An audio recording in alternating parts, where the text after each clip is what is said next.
If you have enabled SSL inspection in UniFi gateway or in EFG, it's called Next AI inspection. As in my lab environment is enabled in EFG. Then from a client, if I visit a website, for example, google.com, and then I click on this lock button, show certificate, you can see, yes, the certificate is for google.com, but it's not really issued by Google. It's issued by UniFi SSL Certificate Authority. Then you can see this two-level hierarchy. So the root is UniFi SSL Certificate Authority. So the reason this google.com's certificate is trusted in this browser is because in the keychain for this particular Mac machine, I already trusted this root certificate, which I downloaded from the EFG. So that's how the SSL inspection can even work from your client perspective. It has to trust the root certificate from Ubiquiti. However, if you try some special websites,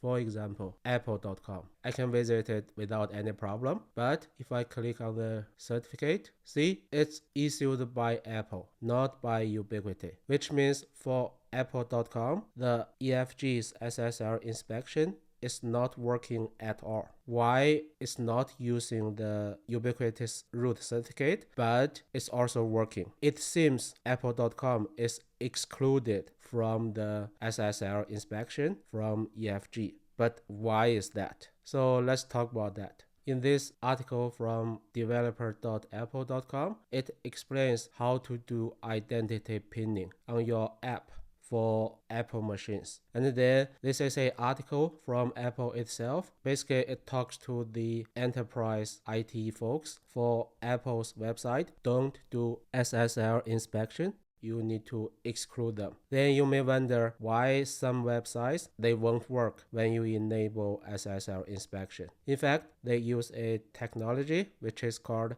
certificate pinning. I cannot find a certificate pinning article on Wikipedia. So here what I'm showing you is the HTTP public key pinning. So certificate pinning is a process mainly used by non-browser applications. They validate that the certificates presented by the server match a known set of certificates pinned or hard-coded in the application. So this process can secure the applications from man-in-the-middle attacks. You may know SSL inspection works in the same way as man-in-the-middle attacks. So that's why it can also prevent SSL inspection. Certificate pinning is a client-side function. So if you do SSL inspection, your client will receive error. Let's go back to the example Mac machine. So for google.com, the browser doesn't directly trust the certificate presented by the server. Instead, the browser, the operating system, trusts the root certificate. And then the certificate presented by the server, in my case, is the EFG, is related or issued by the root authority. The trust is indirect. If a website uses certificate pinning, the application has to directly trust the certificate itself. It's hard-coded, so that's why it's called certificate pinning. And you cannot present it with a fake certificate. Next, let's understand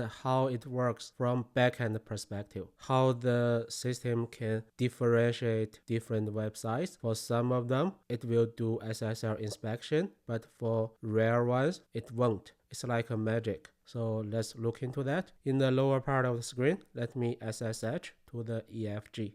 Then let me show you the starting point of the SSL inspection process, which is the Mango table in IP tables. Okay, this particular chain is what we need to talk about in this video. See, starting from this one. If the destination port is 443, which is for HTTPS, it will do tproxy and redirect to another process. As I explained in my previous video, UniFi SSL inspector will take over to do the inspection. But before this particular rule, you can see what's happening. There's this one. And see what's the action? It's return. Return means as long as the destination port is 443, as long as the IP address is in this IP set, the system will not do SSL inspection. This is the exact rule which we are interested in for this particular video. Let me copy the IP set name. I can use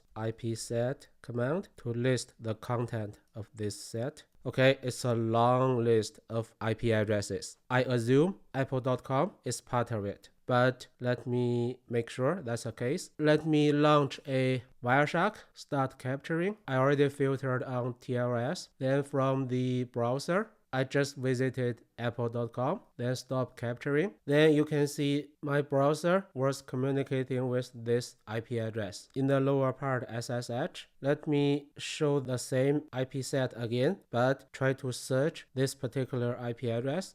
Yes, this address is part of that IP set, which means somehow the apple.com was already part of the exclusion list from the IP tables. So that's why the system doesn't do SSL inspection on it. At least this answers the question about why for some website the SSL inspection is not enabled because of this exclusion list, because the rule in IP tables, right? Now let's continue to see how the system populate the IP set with all sorts of different IP addresses. Let me go to the log folder.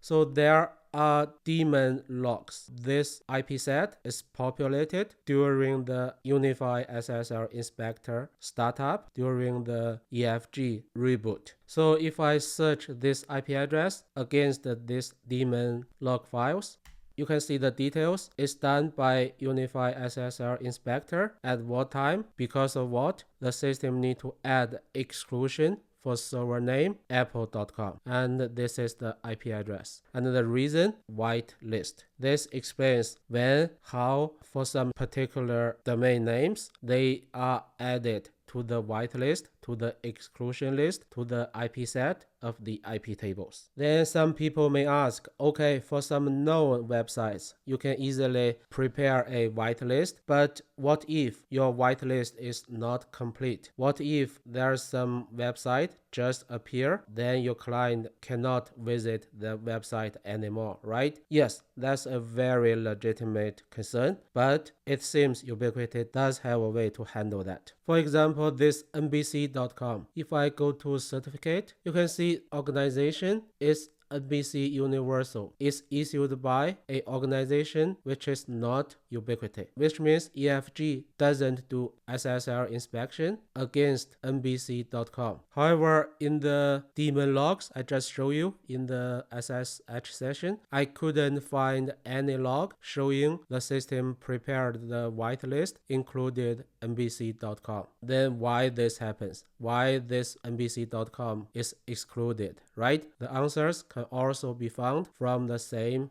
daemon logs. In the SSH session, let me run this command. Let me search NBC.com in the daemon logs. Yeah, you can see a whole bunch of information for different IP addresses. They are all related to NBC.com, and the system got runtime error. For example, see here, failed to handle TLS handshakes. For these errors, they happened during runtime, which means initially the system did try to do SSL inspection, but got error. Then the system didn't give up. EFG add the particular IP address which caused error to another whitelist, which is called exclusion. So this is not the whitelist I just showed you in the IP tables. It's in another IP set. So let me go back to IP tables, run the IP tables command again, show the Mango table.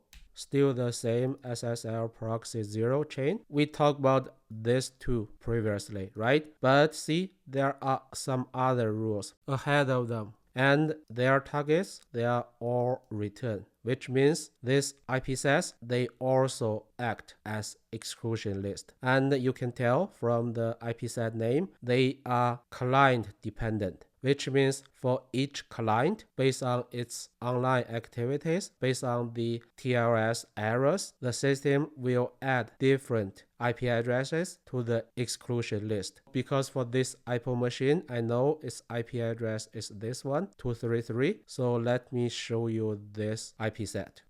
Okay, because it's also a very long list, let me just use one example. This is one of the IP addresses for nbc.com. So let me search for it in this IP set.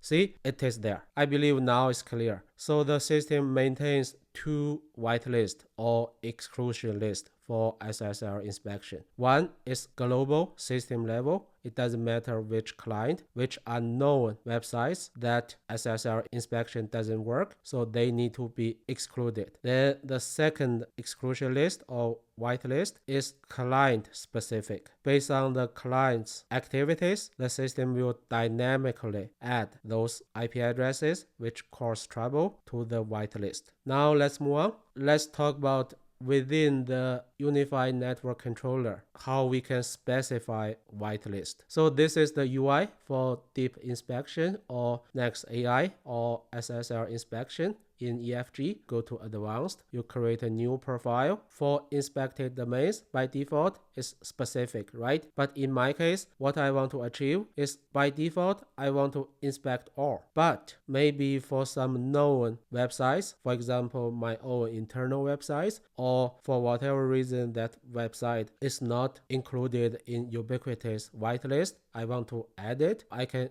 do this. I can add a domain using this inspection exclusions functionality. And if you move your mouse cursor over the letter I, you can see the reason for those exclusions. Two reasons. First, certificate pinning, which belongs to the whitelist we talked about in the beginning, and then force clients to perform certificate validate, which falls within the second whitelist we talked about in this video. Okay, perfect. This dialog covers both cases already. So that's how you can do it if you want to manually maintain the whitelist. Okay, this ends the video. Thanks for watching.